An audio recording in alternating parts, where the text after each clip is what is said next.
$1,137 is how much I ended my day on yesterday in one of my Etsy stores, and $7,243 is the revenue in the last 7 days.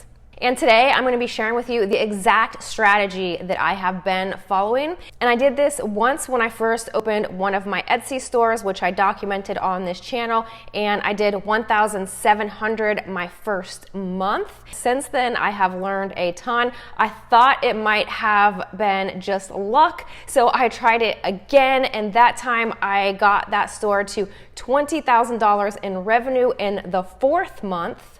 I started thinking maybe it is just a fluke, so I did it again and again and again, and now I truly think that I have cracked the code to Etsy. And just so you know, my journey has not been all sunshine and rainbows, right? There's definitely highs and lows that have happened. I'm going to share with you, even in this video, one keyword that actually lost me $600 in just a couple days with my Etsy ads. However, I was able to quickly recover from that and make it extremely worth the money that I spent. So you might want to get out a pen and paper and take some notes, because this video is going to be extremely valuable for you and your Etsy business. All right, so without further ado, let's just get straight into it. Now, one of the number one questions that people always love to ask is, well, what are you selling, right? And I am selling print-on-demand products from Printify. I love the passive income that print-on-demand provides. Now, I know a lot of people like to argue about whether or not print-on-demand is actually passive income, but in my book, it 100% is,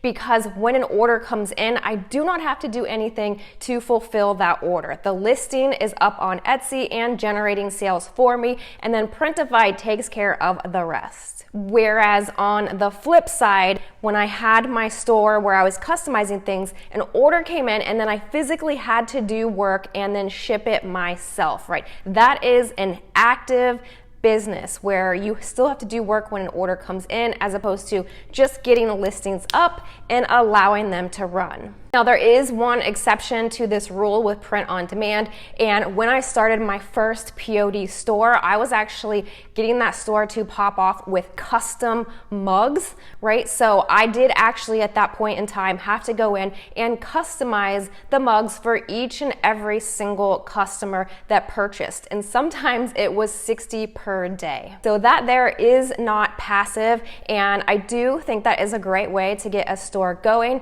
Now I don't really do custom stuff as much because I want my stores to run on autopilot. So the first part of my strategy is to pick one product from Printify and run with that. Now, there's two different ways that you can do this. You can go to the Printify website, go to their catalog, and select the drop-down menu for the best sellers and see what's selling really, really well for other sellers and pick one of those. Or you could look at the new products, right, the new arrivals, and maybe find something that not a lot of other sellers are doing just yet. The reason that I recommend picking one product is because it's going to make it so much easier and efficient for you to get those listings up on Etsy. You're going to be able to create yourself very simple templates and get in the flow with your listing. Next, I pick a holiday that is about 90 to 120 days out from the time that I am listing. And on the first POD store that I had opened, that was Christmas, which was really great for me. And the numbers that I shared at the beginning of this video was for Mother's Day keywords. So you can really do this with any major holiday where people are shopping for gifts.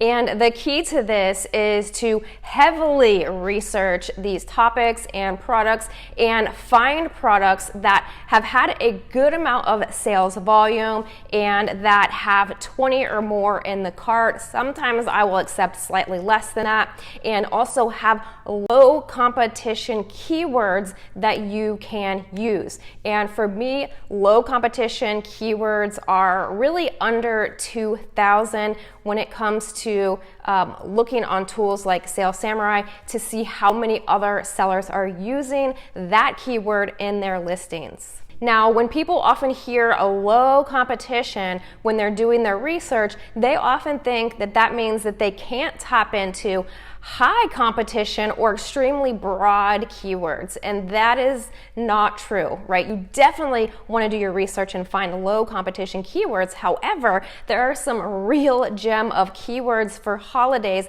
that are extremely broad and extremely competitive, and you absolutely do want to get those in your listings, such as Christmas gifts, right? Christmas gifts for mom, Mother's Day gifts, first Mother's Day. As we get into this video, I will show you some of the views that I got from some of my Mother's Day related keywords. But as you're doing your research, you want to keep in mind that you want to get at least 50 to 100 listings that are keyworded for that holiday and for gifts.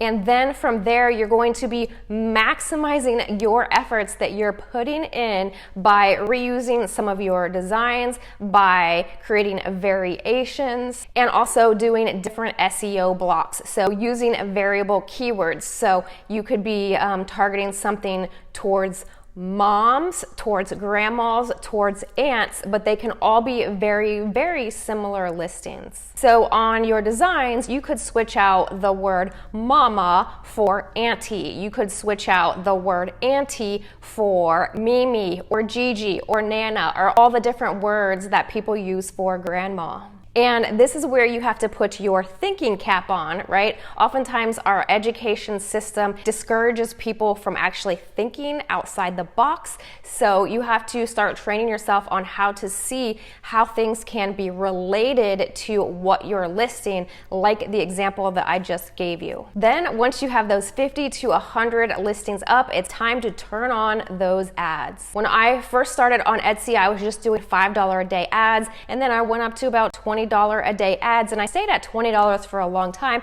because I was happy with my results. And it wasn't until I actually did some research and my mind expanded into what is actually possible on Etsy. And then at that point, I really started maxing out my advertising budget until I got myself to $1,000 per day of ad spend. And that's what Etsy allows you to spend, not what the ads are actually spending. Okay, so Etsy doesn't always spend the allotted amount that you give them to spend. Now, in general, you do want to be keeping an eye on your ads and the keywords that are bringing people to that ad, and go in there and turn off any irrelevant keywords, things that are not related to your ad at all. Now, this is really important to note, is that when it gets to holiday time and you have your listings heavily keyworded for Christmas gifts or Mother's Day gifts, you need to be in there at least twice a day and be aggressively monitoring and turning off those more broad keywords such as Mother's Day gifts, or you could end up losing $600 in 2 days on your ads like I did. Now, don't drop your jaw in shock, okay, because while those ads lost me $600 in 2 days, I was able to then optimize that ad and then eventually turn it off. And the several hundred sales that came from that losing ad really got a lot of my listings into the algorithm. And then sales were still continuing to come in organically at about the same pace. And so anytime I have a losing ad on Etsy, I don't actually consider a loss, because what you're getting out of that is data, right? Etsy is collecting data on customers who are purchasing, and then it's also improving the quality score of your listing, and it's also bumping it up in the search results, right? So to me, that is still a major win. And as I mentioned, the organic sales were still coming in because that was so heavily weighted in the algorithm that the revenue continued the same without the ad for that one listing on. And then the rest of the listings that still had ads turned on, the return on ad spend was at least 3.0 or higher. So as you monitor the ads and you turn off irrelevant keywords or keywords that are totally wasting your ad budget, then you can allow the organic sales to just flow and flow and flow. So the keyword that actually lost me $600 in just a couple of days was Mother's Day gifts. Okay, that brought me some 4,000 views in just a couple of days. And like I said, it brought hundreds hundreds of sales, but I had to end up turning that off. The longer that you're in business, the more your risk tolerance increases and you're not afraid of spending money on ads because you understand the return that you get from every single dollar that you spend. So that is the strategy in a nutshell. And as with any business out there, you could make more than me, less than me, or no money at all because there are so many different variables that come into play. However, this is a strategy that has worked for me time and time and time again, so I know that it 100% does work when all of the variables are right. So if you received value from this video and you want to see more videos like this, be sure to comment down below and let me know. And I'm going to link for you on the screen here a video that I did about 2 products that I sell every single Christmas to explode my sales. And coming this summer, you want to be forward thinking to Christmas and really getting as many listings up as possible for that holiday, and keep this strategy in mind. So make it an amazing day, and I'll see you in the next video.